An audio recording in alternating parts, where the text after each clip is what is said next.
Perguntaram aqui para mim: existe viabilidade econômica da extração de ferro em rochas magmáticas como o gabbro? Pergunta sofisticada, muita coisa.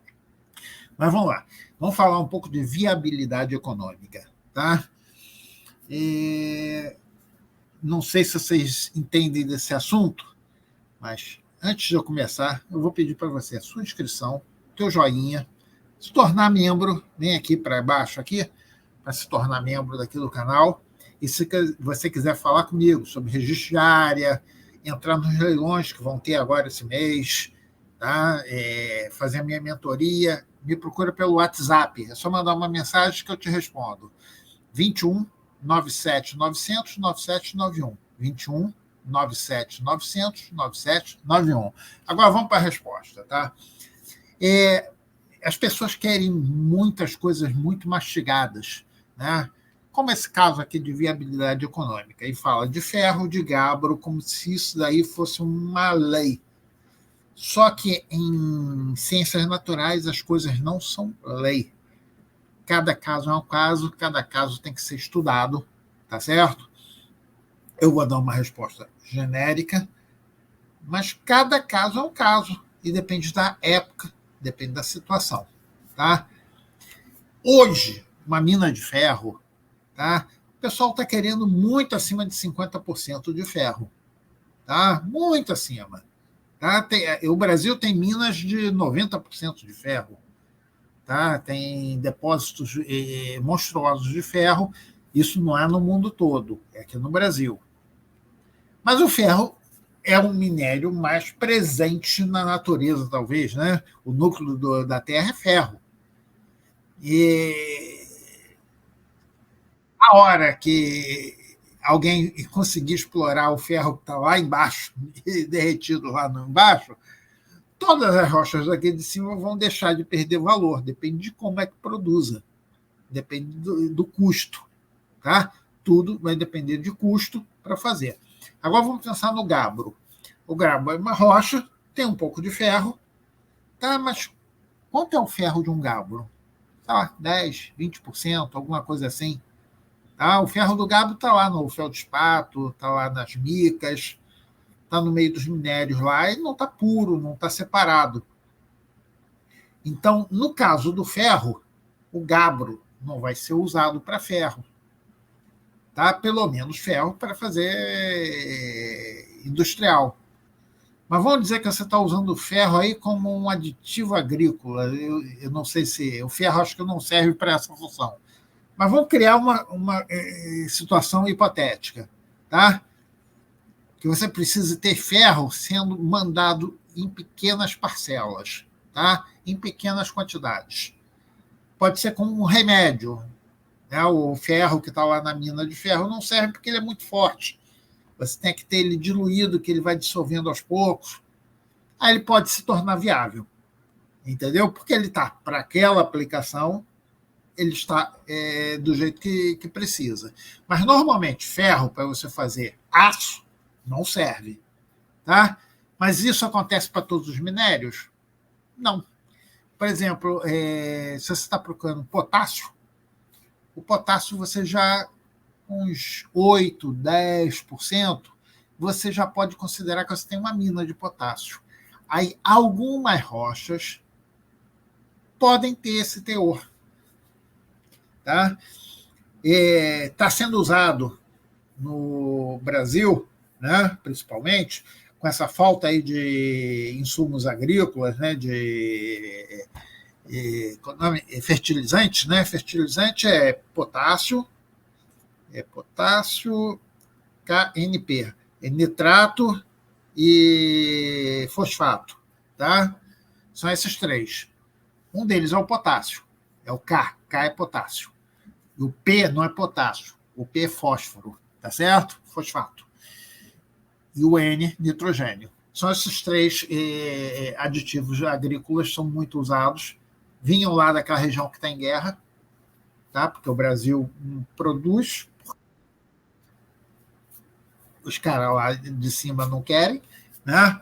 Nossos políticos são burros, Se você enfiar na cabeça que nossos políticos são burros e ladrões, você já entende o assunto. Tá? É melhor trazer da União Soviética, da Ucrânia, esse material, do que produzir, não sei por quê, ficar fazendo uma reserva simplesmente, sem usar e trazendo de fora.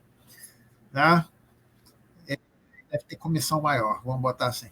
Mas a gente tem aqui no Sul terrenos ricos em potássio, rochas ricas em potássio, tá? Basaltos, tá? Alguns tipos de basalto, diabásios, e são ricos em potássio, e começaram a ser usados na agricultura. Por quê? Porque quebra, brita, e aquele material britado vai virar uma argila que vai soltar potássio naturalmente. Tá?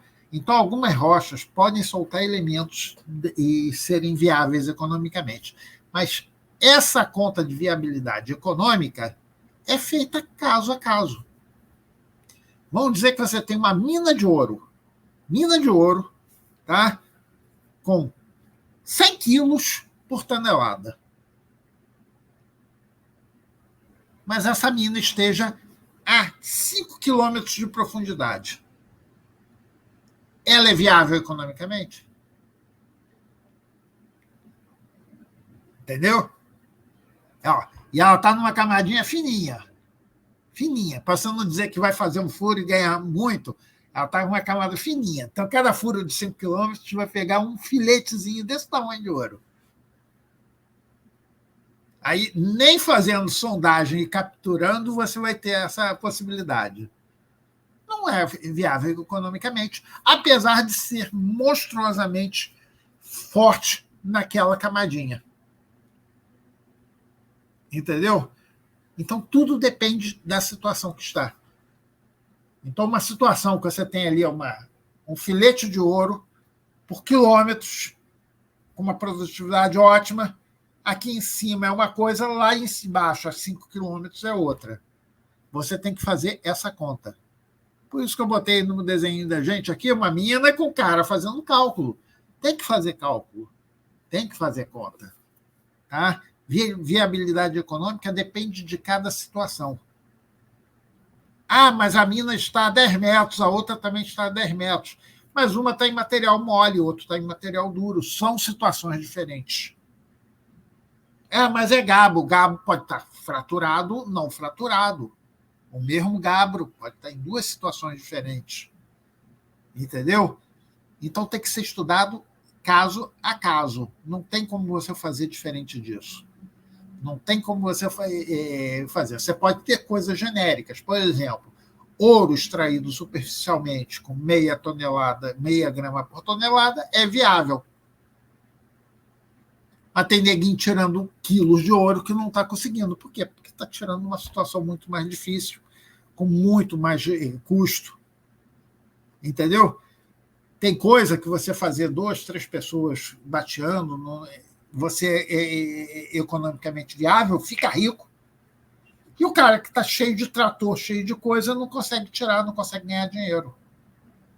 Por quê? Porque aquele ouro não é o suficiente para sustentar aquela estrutura toda. Então, a estrutura tem que estar casada com a quantidade que você está tirando, com o esforço que está tirando. Essas coisas têm que estar casadas.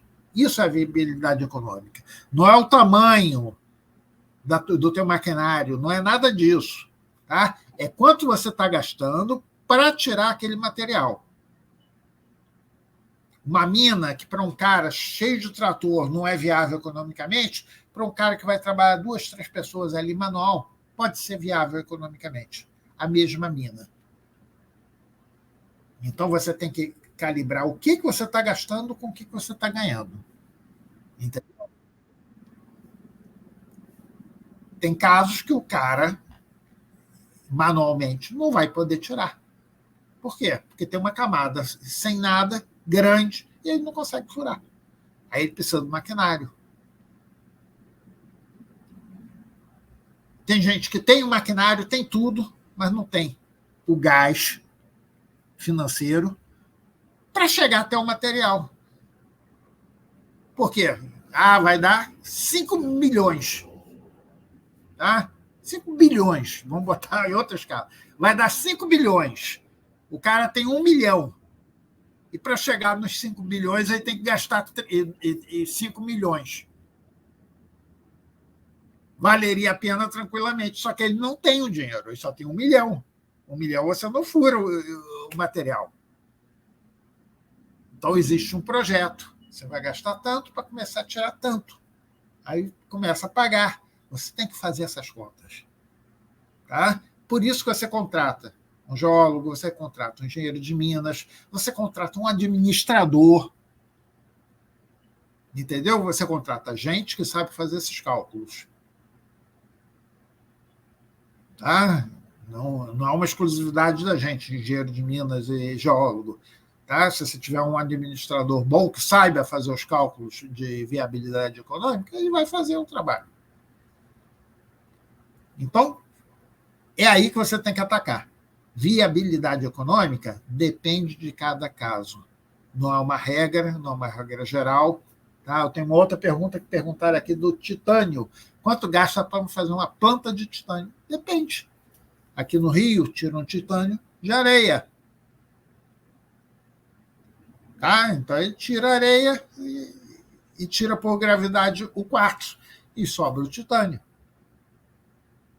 Tá? Ele faz um processamento ali, é um processamento simples. Outros têm que quebrar a rocha. São coisas diferentes.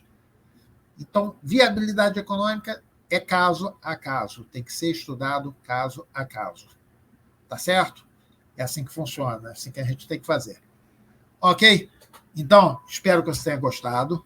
Se você gostou, vem aqui embaixo, membros, se torna membro, tá? Torna membro, se inscreve se você não é inscrito, dá o joinha, compartilha esse vídeo e faz sua pergunta. Coisas que você pode fazer pelo canal. E se quiser falar comigo, tá? Se você está com uma situação dessa e você precisa fazer esse cálculo, eu consigo chegar no pessoal que pode te ajudar. Tá?